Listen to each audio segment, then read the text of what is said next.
And welcome everyone to our exercise month. So today, as I hope we've all read the blurb and objectives, we will be just covering some basic information to give you that introduction to exercise.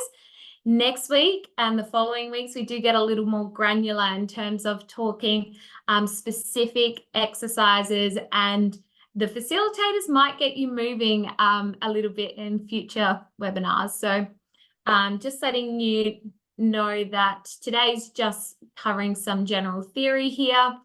For those who are new here, we make sure every effort on our end has been made to get you our accurate and reliable information here. So the content is all evidence-based. If you do have questions that relate back to your medical or treatment advice, I will always encourage you to go to your primary healthcare provider.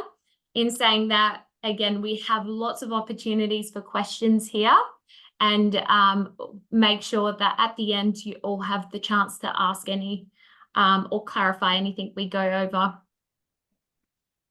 So today we will be talking about why we actually need exercise, why it's good for us, why there's a lot of hype about it, especially for the management of arthritis, osteoarthritis, rheumatoid arthritis, and if you have any other type of arthritis, the recommendations are pretty much applied in the same way. We'll talk a little bit about barriers, misconceptions, and then just some general tips for getting started. So just a quick question here. Who likes to exercise? Me. Excellent. Anyone have any other thoughts towards exercise? Yeah, I'd rather read a book. It's a hard work. Definitely. Read a book on exercise. It hurts. Plenty of books available on exercise. It hurts. It can hurt, and hopefully today we can leave this webinar feeling a little bit informed about, you know, the good pain versus bad pain in a way. So there is a difference here between physical activity and exercise that I think we should start off by clarifying. So exercise is very much planned, structured, repetitive physical activity with a very intentional goal of improving or maintaining your physical fitness. So this is where we're talking about running, biking, swimming, climbing stairs, brisk walking. But there's a very big difference between exercise and physical activity. Your physical activity is really all-encompassing of any movement that's going to involve some kind of contraction of your muscles. So we're talking now about the activities that expend energy, but household activities, working activities, carrying out household chores, traveling throughout the day. It could be engaging in recreational activities, walking the dog, catching up with friends, playing with the grandkids. So, you know, there is a big difference between these two, but I'm going to highlight that they both deliver an immense amount of benefits and do play a preventative role in the progression of many, many diseases. So physical activity, exercise is beneficial for not just people living with arthritis, but it's really beneficial for anybody and everybody. So some people love to exercise and be very active. It's very much a part of our everyday living. Some people, they do perceive it to be very tedious and very daunting. So it can be a little bit more challenging to kind of find that joy here. I guess a common perception around exercise or just general activity is that too much activity is not going to be good for osteoarthritis. And so too much activity is what is going to contribute to the joint deteriorating even further if we were to hold that wear and tear ideology. So in contrast to that, we are going to talk a lot about the evidence here, and we're going to speak to the data that actually exists, that actually suggests that it's not going to make your disease progress. And I will keep reinforcing that message as we move along today. but there's no evidence that exists to suggest exercise is going to actually worsen pain symptoms in arthritis or negatively affect your function. So what we're doing here today is really advocating for the role of physical activity, and we're going to drill down on why we do advocate for it. Just let some more people in our room here. There we go. Okay, so there have been plenty of studies that have explored the benefits of physical activity and exercise specifically for arthritis. And we're talking osteoarthritis here. So from a mechanistic and a very simplistic perspective of some of the ways being active helps, is one that it has a very important role and key role in muscle strengthening. So the more muscle mass we have around our joints, the more support and stability those joints are going to have. So you'll hear physios kind of say sometimes that they've never met an osteoarthritic knee that has been supported by adequate muscle. So what that means is that when we have arthritis, sometimes we do have less muscle available. And if your muscle mass isn't adequate, then the more susceptible and vulnerable those joints are to things like falls and fractures and losing that stability. So really, the benefits are we can build that muscle around the joints, the more support and stability they're going to get. Also, in terms of pain symptoms, the less force and pressure those joints are going to have to bear. So another benefit is that it can help with the range of motion. So we do say that exercise can help make the joint more flexible and thereby helping pain and function. So sometimes what happens if we're not exercising enough, our muscles actually shorten. And this is when we start to see things like stiffness and we start to see pain, and it can really be very restrictive when we're moving. So by continuing to exercise and stay active, the more we can maintain the muscle fibers length. There's also benefits when it comes to inflammatory factors. So there's evidence that it's good for reducing inflammation in the joint. And this is by way of reducing inflammatory processes within the structures, but it can also be good for inducing weight loss. And I guess the less fat tissue we have, the less inflammatory kind of substances get produced. So it's really good for reducing overall inflammation in the body. There's also a lot of benefits in terms of pain perception. So the way pain is actually experienced in the brain. So we actually talk about this a lot later on in the year when we talk about how pain is actually created by the brain. And so what we have is a lot of evidence that demonstrates increasing lean muscle mass can actually help alleviating pain by interfering with those pain signals from the site that's affected by arthritis to the brain. So it kind of has that role in the nervous system. You also have the fact that it can be very beneficial for producing things like endorphins. Have we all heard of those happy chemicals that get released every time we're exercising? Very good pain relief chemicals that are naturally occurring in the body. So what we're saying here is that it can help locally in the joint, but it can also help with what's happening in the brain. So most types of exercises that we know of do provide that sense of pain relief, but there is even stronger evidence that exists behind strength training. And that's why I'll really encourage you, if you're here today, try to make it to next week's webinar when we do talk more specifically about strength and resistance training. There's a lot of evidence that people who do participate in physical activity are less likely to experience that musculoskeletal pain. And so, of course, you have the well-rounded benefits in terms of physical benefits, but psychological benefits, mental health benefits, and overall benefits for our general well-being and quality of life. So it's a very, very powerful treatment when we're talking about reducing pain, improving function, and improving overall quality of life, really.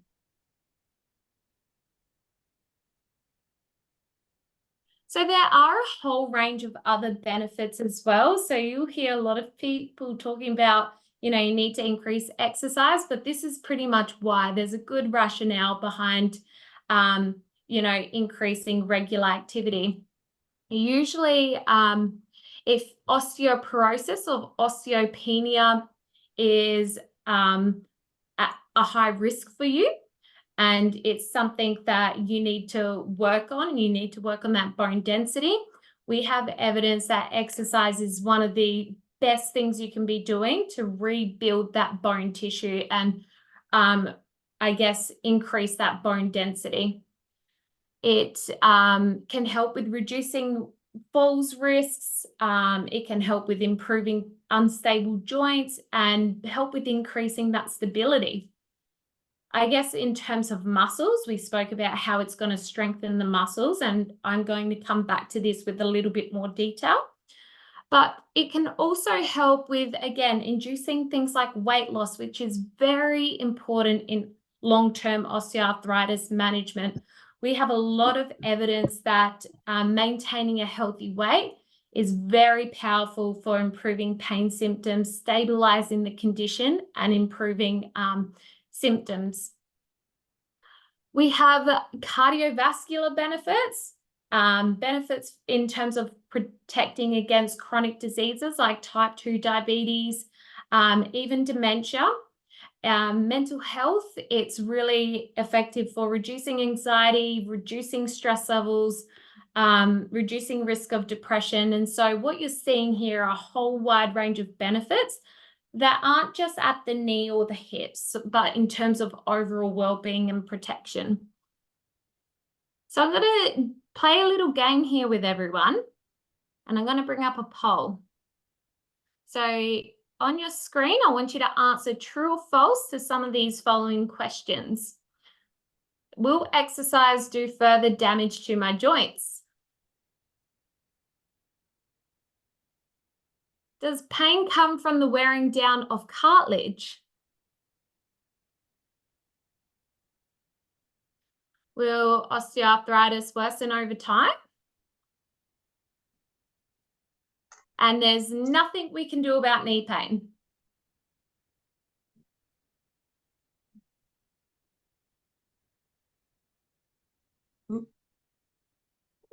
You're getting lots of answers. Interesting split here that I'm seeing. Give it 10 more seconds before we debunk some of these things. I can't get into that poll. Can't get into the poll? No. I'm not sure why that is, but I will look into that for you. So far, everyone else seeing the poll? Yes. Great. I can see a hand has been raised. Catherine, have you raised your hand? Yes, I don't know how to answer these from the perspective of rheumatoid arthritis, because certain types of exercise is causing damage, and so I'm not, is it okay if I don't answer? Because I'm just yeah, of course.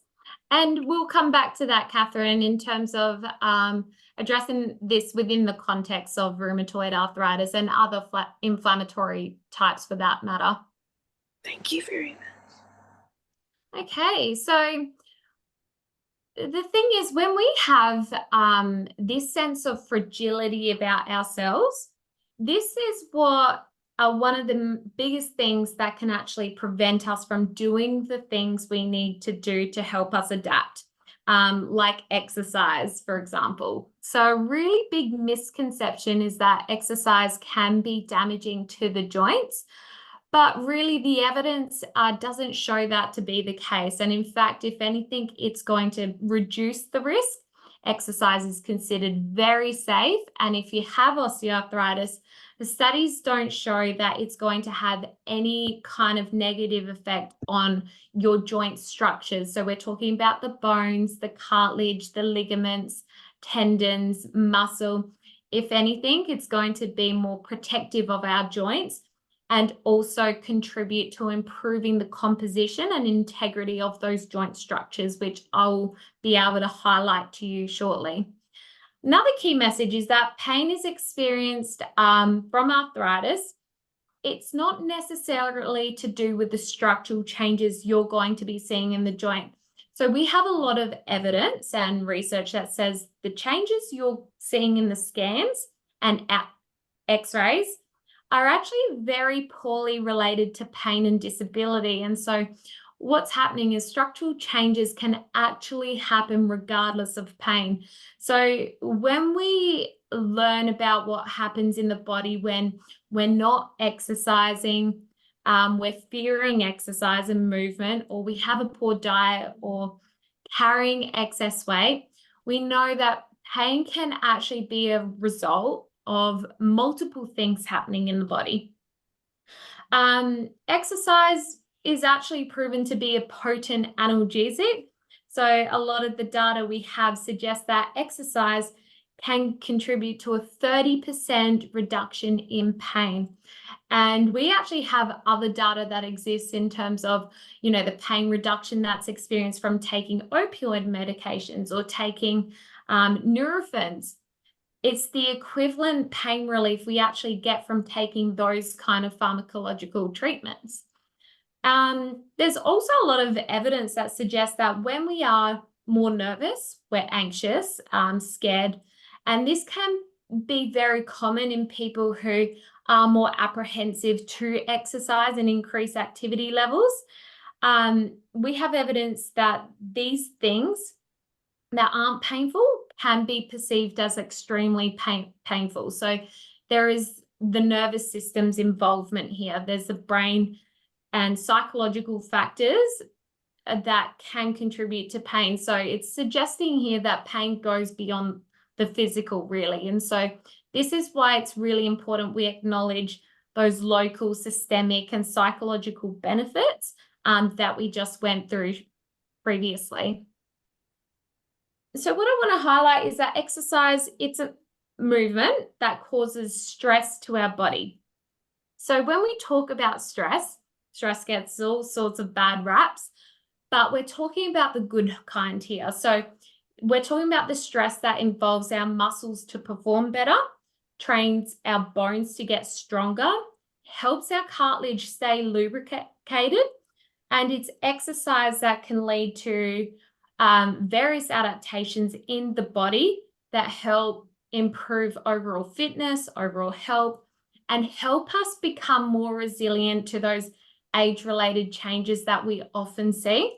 Our bodies are systems that are really designed to adapt. And so physical activity is what has proven time and time again to be the best things to give our systems. So when we're exercising, we're giving our systems that push and the requirement to adapt and change and become more resilient to all those age-related kind of adaptations that occur over the life course. We have a lot of evidence that suggests it's beneficial for stabilizing symptoms, improving symptoms. And so when we're talking about why you do exercise, it's because it's really the only thing that's going to help you stay engaged in doing the things that you love in life. So if you love playing with your grandchildren, if you love socializing with your friends or going out shopping with the girls, these exercise is going to be the thing that you do long term to keep doing that. So I want you to stay with me here as we go through, you know, this picture here. I'm not going to cut to the core of it all and make it too complicated, but I do want to use this to highlight the different ways exercise actually helps and make sure that we actually understand what's happening in osteoarthritis. And I did say I will come back and talk a little bit about rheumatoid arthritis. But this is particularly for those who do experience it more in the hips, in the knees, and those load-bearing joints. So on the left-hand side here, you can see we have a beautiful, healthy knee joint. You can see we've got bones that are connected to tendons, which are connected to muscles. The structures we're most interested in when we talk about our osteoarthritis is what's in the center here in the joint capsule. So pretty much in this joint capsule, you've got a membrane called the synovium here. You've got some fluid. This is a synovial fluid, and a component of that is lubricant. This is the slipperiest surface and substance known to all humankind. So this slippery surface also is what nourishes something called the cartilage. So at the end of the bones here, you can see we've got the cushioning surface that protects our bone, and that's cartilage. So this cartilage here is what allows us friction. It gives us range of motion. It gives us this joint structure gives us support, stability. And so in osteoarthritis, what is really important to highlight is that it's not just a disease of the cartilage like we might believe. It's actually a disease that affects the entire joint. So I'm talking there's changes that happen in the bones, changes that happen in the cartilage, the joint capsule, the membrane, the fluid, the tendons. Sometimes when that cartilage integrity is lost, and that can be a result of what's happening in terms of carrying excess weight, having too much load, not moving enough, we can see that integrity gets lost. So this kind of makes the bones a bit more susceptible to damage and makes them more vulnerable. It can cause them to thicken and swell, and that's why some people, they do get things called bone spurs. Has anyone heard of those? Yes. Yeah. Yeah.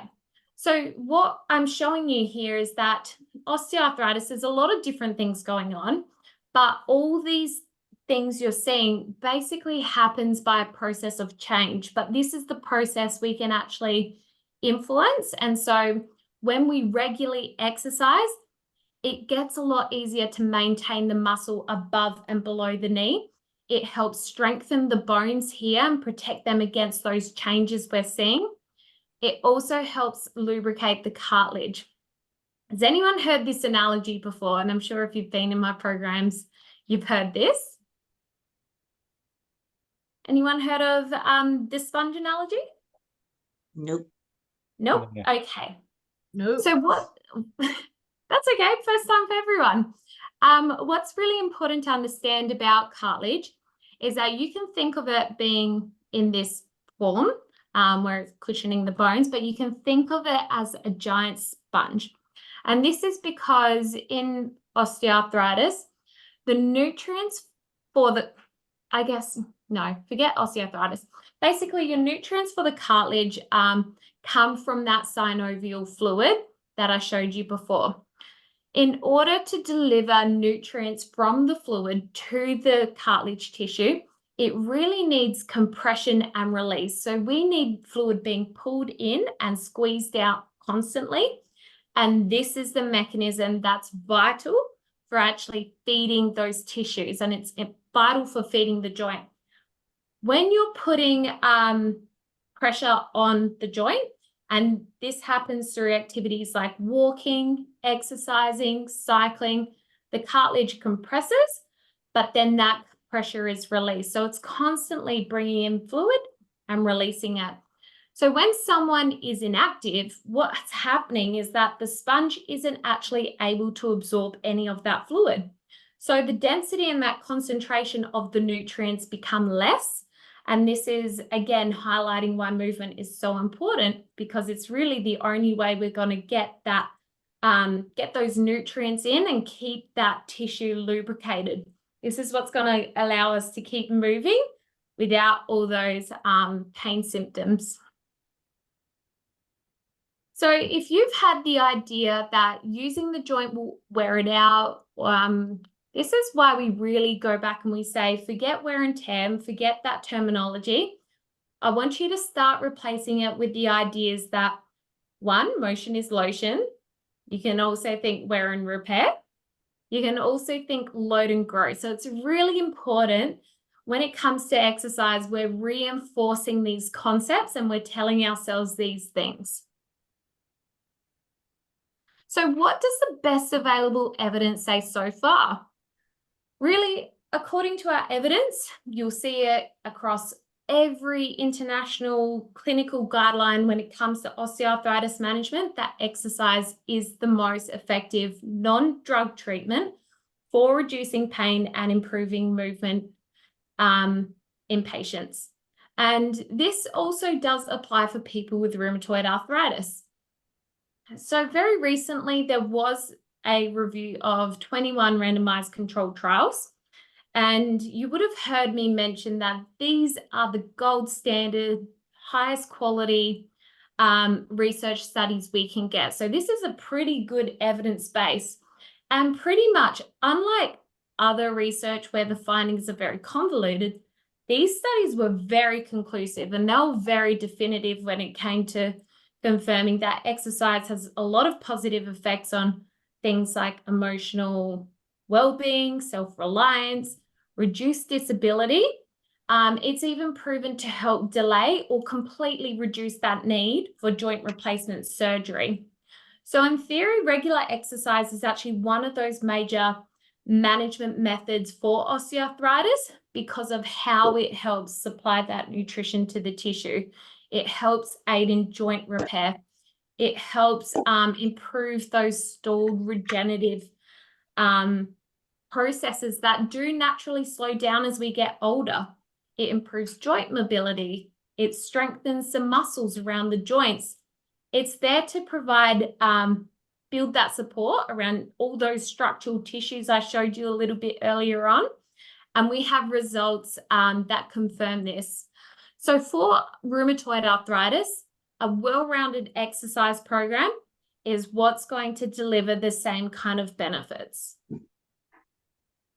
So there was another recent systematic review that really analyzed a lot of different studies that followed well over 2,000 men and women aged over 45 years old who had hip or knee osteoarthritis.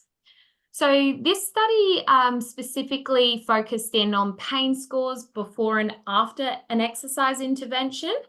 It also looked at measures of physical function, like how many steps they could do per day.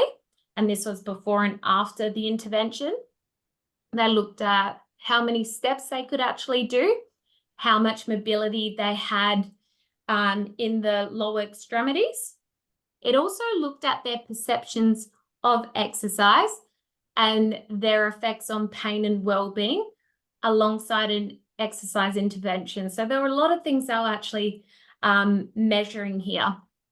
They actually found that exercise not only reduced pain by a very significant 6%, but there were also reported improvements in their function 2 to 3 months after the intervention. There were also very notable improvements in their strength gains as well. So even in this, I guess, sample, there were a lot of people who held misconceptions that the pain during exercise was often thought to be contributing to additional joint damage. So there was this association some of the people within that group were making. And as a result, they found this group of people were more likely to avoid the activity just out of fear of causing more harm to the joints. But when they had the healthcare professionals intervene, they were outlining what exercises they needed to do, but what to avoid as well. And there were also some expectations set. So there was very clear outline of what they will be experiencing during exercise, what they're going to be experiencing after exercise.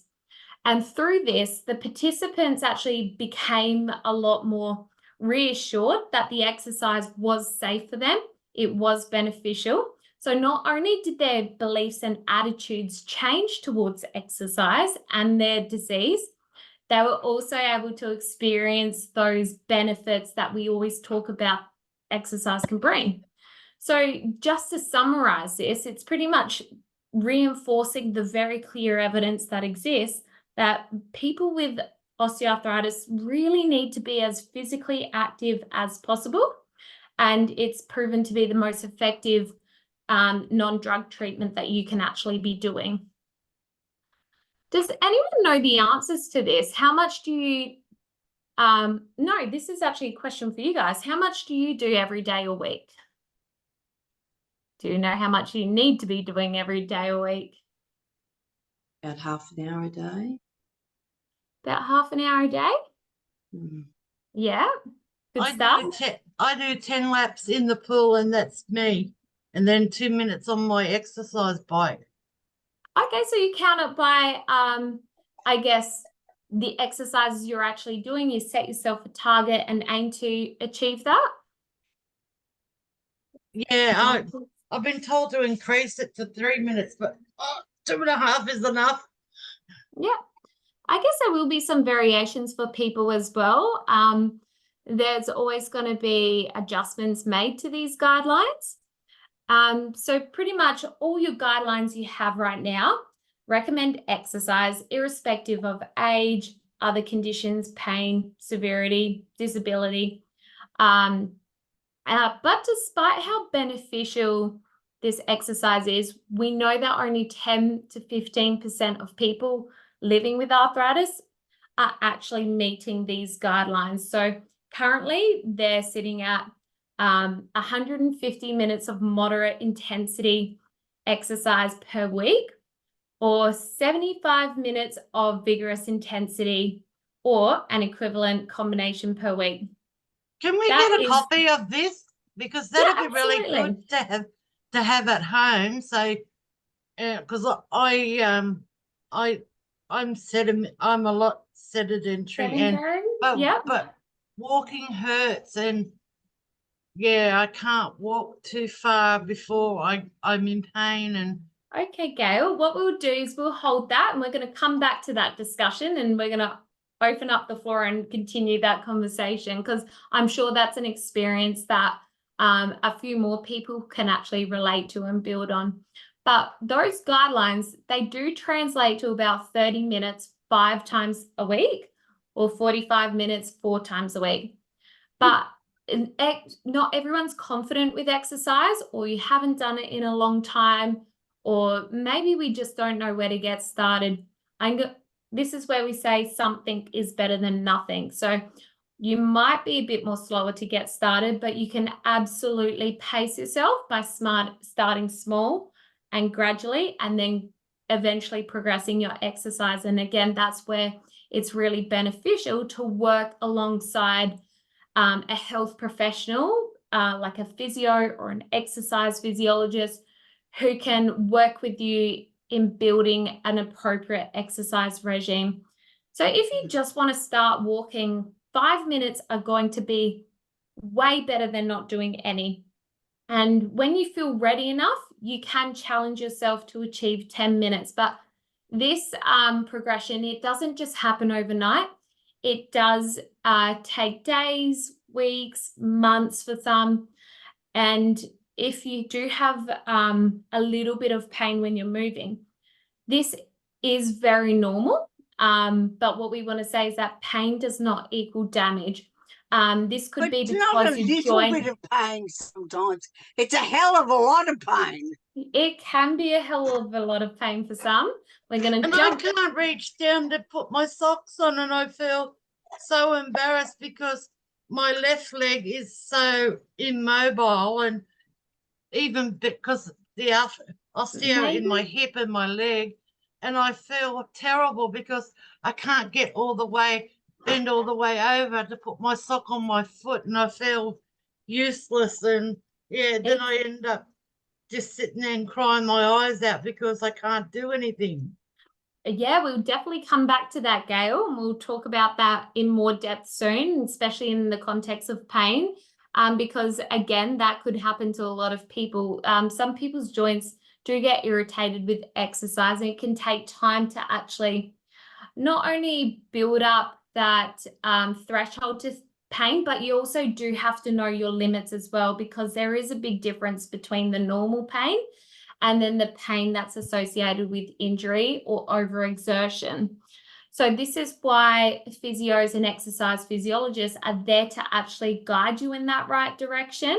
They're there to actually do an individual assessment, help you set some goals around what you can currently achieve, but what you need to be doing to actually get that gradual progression happening. So we need gradual progression. We need to be challenging ourselves to actually see those benefits coming from the exercise, and it can take time to see improvements.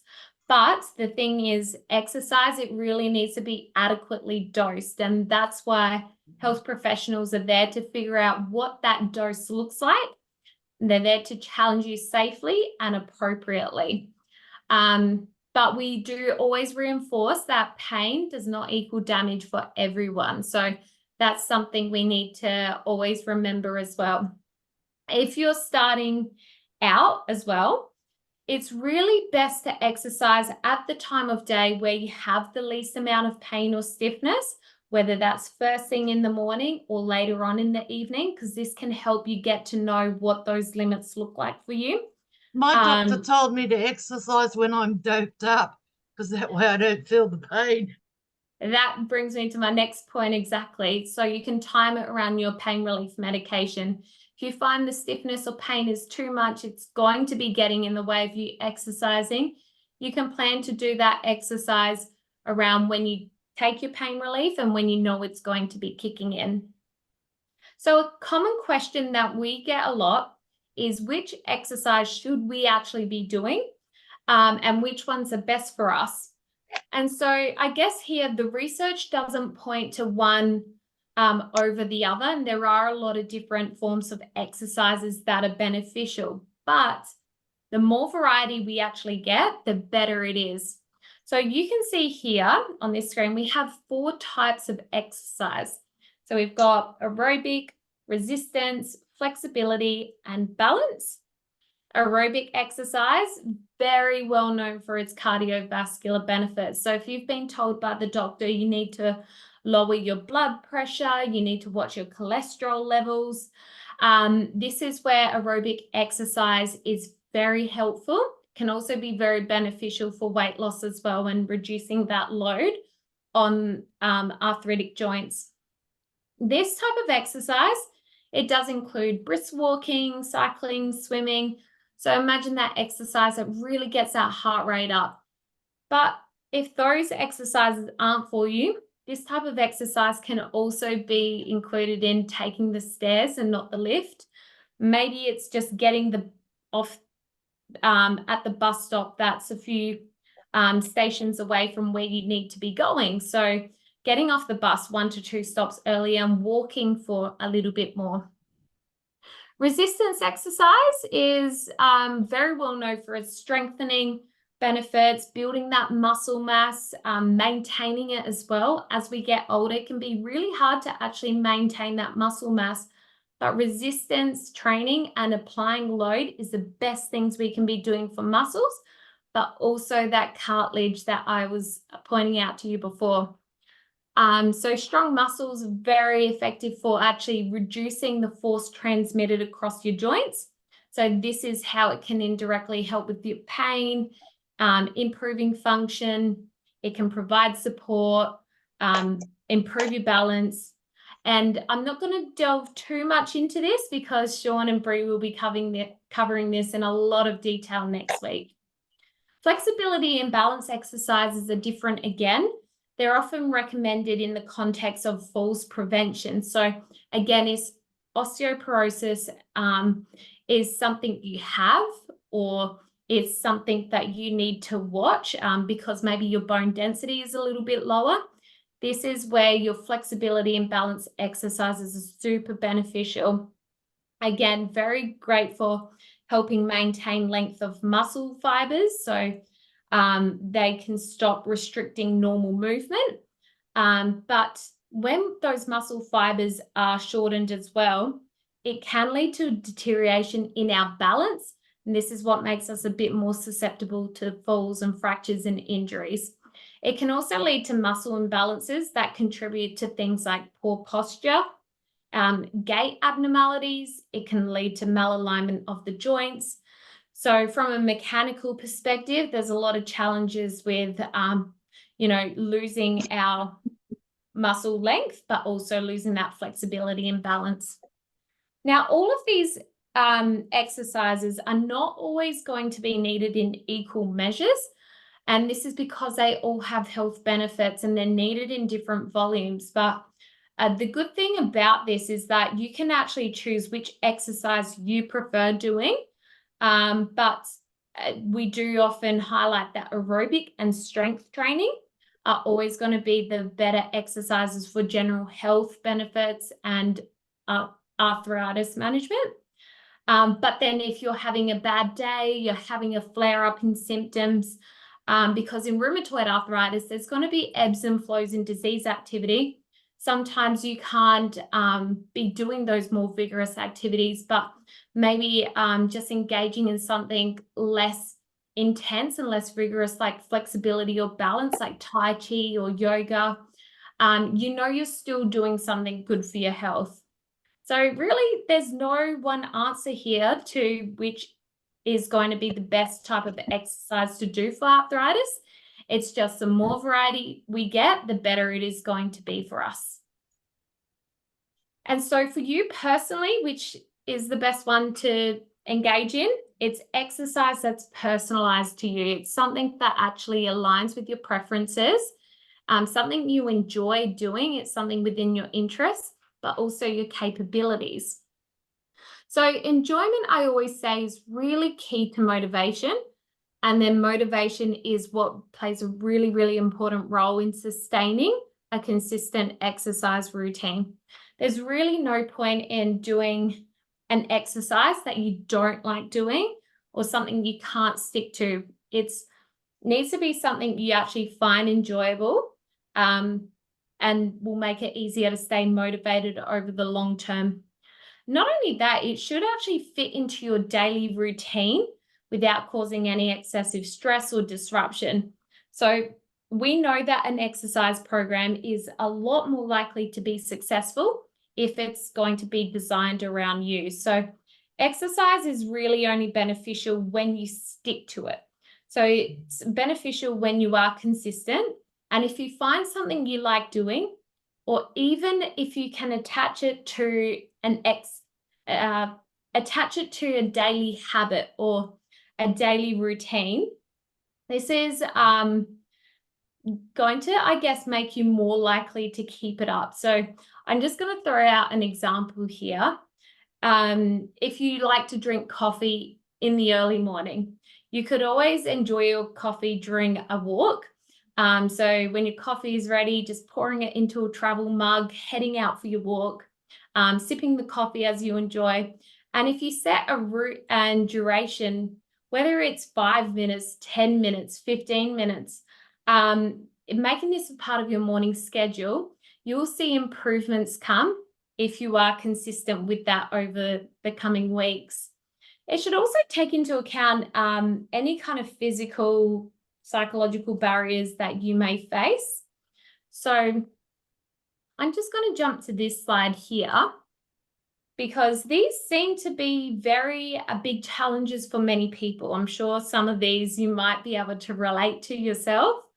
Do any of these sound familiar to you? Yeah. Hurts when I do physical activity, don't have motivation, Yep. Mary, one of don't the have enough things- time. one of Plus, the being a things big girl, is, I worry that they're looking at me. Oh, that's another one as well. So these are all very common fatigue. barriers. The fatigue as well. Yep. Yes, fatigue, and I have some extra barriers around light, ultraviolet light in head and connective tissue Yeah, of damage. course. But fatigue seems to be a really big issue that is Sometimes difficult to manage. there are very much physical barriers, particularly when you have an autoimmune type of arthritis. Rheumatoid arthritis is something where the fatigue not only just tires you out, but it can make you feel generally unwell to participate in these activities. But there are other barriers, and some of these I'm sure you would recognize as preventing you from achieving your own goals. So sometimes just these barriers we see are often influenced by things like just lack of information. Maybe it's our own attitudes and beliefs around the disease. So going back and thinking that wear and tear ideology, it can be that maybe we don't understand why exercise and movement is really important for those joint structures I highlighted to you before. So these are the things that can really detract from your ability to either be more active, eat healthier, modify any of those behaviors that need to be changed. Now, if you do have a little bit of pain when you are exercising, again, I will highlight that pain is very normal and very poorly related to damage. But going back, it's very important to distinguish between normal discomfort, the pain that is often going to come with a bit of muscle soreness and moving those joints, and then pain that can indicate injury or overexertion. One of the key ways to figure out the difference is knowing that a little bit of increased pain should always go back to normal or pre-exercise level within 24 hours. So it should go back and not really disrupt your quality of life. But if you are not comfortable in knowing the difference and you're unsure about the discomfort you're personally experiencing, this is why, again, I would encourage you to maybe speak with your GP who can refer you on to a healthcare professional like a physio or exercise physiologist, or you can engage in a program that's going to help you better understand these signals but become more confident with them. If you are struggling with motivation, you're not having enough time, there are so many strategies you can implement to actually improve that motivation, overcome time constraints. And there are so many community-based programs out there. If you're someone who feels more motivated to have people around you exercising together, there are support groups and there are online resources. So I'll be able to point you in the right direction later on in the presentation and show you where you can find groups like that. Now, if you think you need joint replacement surgery, we often do say that surgery has its place for the right person at the right time. But this is a decision that really should go through a formal decision-making process because it's going to depend on a lot of different factors, including severity of symptoms, the impact on your quality of life, and overall health. And so it's made through this formal decision-making process because you should really have gone into it knowing you've done everything in your power to increase your exercise. If weight loss has been relevant to you, you know, that weight management, those weight management efforts have been applied. Because these things make very meaningful differences to your symptoms. Many people just through exercise are able to actually modify their symptoms, manage joint pain, discomfort, and some people even find themselves being able to avoid the need for surgery altogether. So it's really not that we can't overcome these things, but we need to recognize what our own barriers are so we can find ways to change them and find solutions. Now, when you're just getting started, it's really important to actually talk with your doctor first.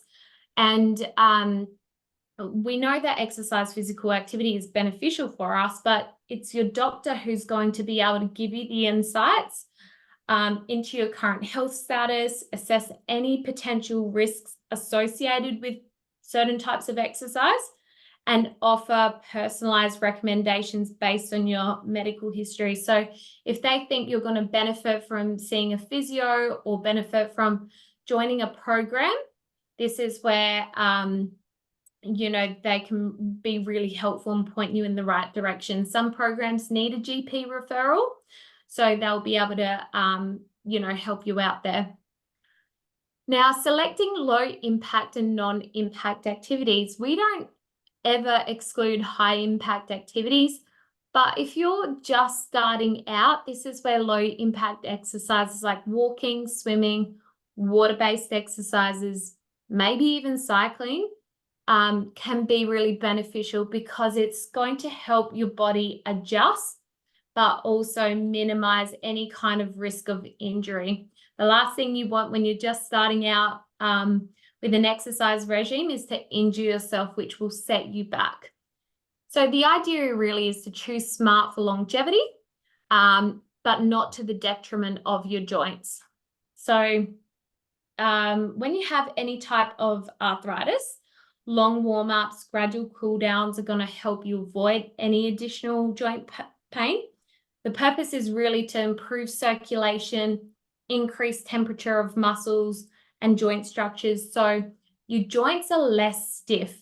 So this is going to help make movement easier, and it's going to substantially reduce any kind of risk of injury. So it's like giving your muscles a gentle wake-up call. It's going to get the blood flowing, make everything feel a bit looser and more flexible. Morning stiffness is often related to rheumatoid arthritis, but it does often improve after performing stretching exercises or maybe taking a warm shower, using warm-up exercises, even just performing very gentle flexibility exercises. These are things that can help with morning stiffness. Cool downs, they also have very similar benefits, but it's going to help with, you know, avoiding sudden drops in blood pressure and any kind of gross feelings of nausea, faintness, and dizziness. Another thing is selecting shoes and insoles that absorb shock. So sometimes when that cartilage integrity is compromised, we don't have the cushioning on our bones that's going to absorb all that shock, force, and impact. So having a shoe insert that supports the arches and provides cushioning, there is some evidence it may help reduce things like impact on those load-bearing joints. And then final tip, invite others to join you as well. So exercising with friends, family, peers can really be great for motivation.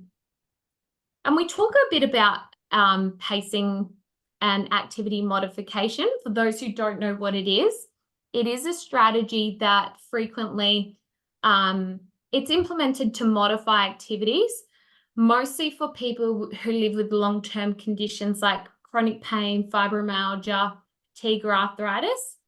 And it's intended to help reduce overactivity and underactivity. And so it is a technique that helps with managing long-term pain and function. It does involve taking a break before you need to, reducing severity and duration of flare-ups, reducing feelings of frustration, low mood through repeated pain flare-ups. The thing is, you can do everything right, but you're still going to occasionally experience a flare-up. And now these flares can be really unpredictable, and the time that they can last for can vary, and they can appear sometimes without any obvious cause. So sometimes they can be triggered by doing way too much, getting run down, pushing yourself beyond your limits, maybe emotional stress. And then it can be triggered by things like infection, illness, maybe skipping, missing doses of medication, or it could be that you're changing treatments. So this is where pacing can be really beneficial, but it can be a tricky skill to learn, as we naturally want to kind of keep up with our friends and families. And so there are a few easy ways to actually implement pacing, and you can build on these strategies. So the three main elements of pacing include taking frequent short breaks, gradually increasing the amount of activity you do, but breaking those tasks up into smaller bite-sized tasks. So the whole aim of this is to really achieve and maintain a fairly even level of activity throughout the day, rather than just trying to do everything in the morning or everything at night, and then, taking very long periods to rest because maybe you have overdone it. So when you do experience a flare-up, you do have to remind yourself that flare-ups are going to be expected, but they're also going to pass. You can give yourself permission to absolutely slow things down, let the flare-up settle, and then increase your activity once it settles, and then don't stop. So I guess pacing, it's not about stopping activities you enjoy. It should really be applied to everything you do. So these are just some very simple tips to introduce pacing. Finding a baseline time limit. So for example, sitting, standing, walking, it's good to actually note the length of time you're comfortably able to do this without any pain. Now, this can apply to exercise as well. So if you're wanting to go for a walk or go for a jog or cycle, note the length of time you can do this without experiencing any pain. Your baseline will be half this time, and then use a timer to actually help manage these activities. Then learn how to break tasks down. So a lot of activities, and particularly exercise, can seem really daunting, but it can be broken down into steps or stages. So exercise, for example, we say the guidelines are about 30 minutes a day, but it can be broken up into 3 or 4 10-minute sessions across the day, even just 5-minute breaks. Now, use a pacing plan. So this is where you can easily download one online, a pacing plan, and it will outline what you can do across like 5 weeks or 6 weeks or 7 weeks, and it can help you really understand those thresholds, those limits. Goal setting is really important here. So having chronic pain can often lead to a reduction in activities. And so this is where try not to make your goal dependent on too many things or doing too much. We know you might want to go for an hour or 2 runs or 30-kilometer hikes. It might be something excessive like that, but start small and, you can work on getting there. And that's why we say make sure your goals are very achievable, realistic, and measurable goals. It's more than fine to aim for a 10-minute walk as well. Again, you can, if you do experience pain or challenges with your exercise regime, you can always use the FIT principle here to modify your activity. So when we talk about FIT, you use these principles to actually modify one or all of these components. And so if you experience a lot of discomfort during exercise, and it's not the pain that is associated with injury, you can absolutely look at the frequency of how much you're exercising. So this could be days or sessions across the week. You can modify the intensity you're doing it at. If you're finding your joints are getting really irritated through exercise, try exercise at a pace that actually suits you and take it down a notch. Maybe try a different type of exercise that puts less pressure on the joints. So if you love running, maybe on some days try switch from running to walking, or try water aerobics occasionally. And then you can also modify the time as well.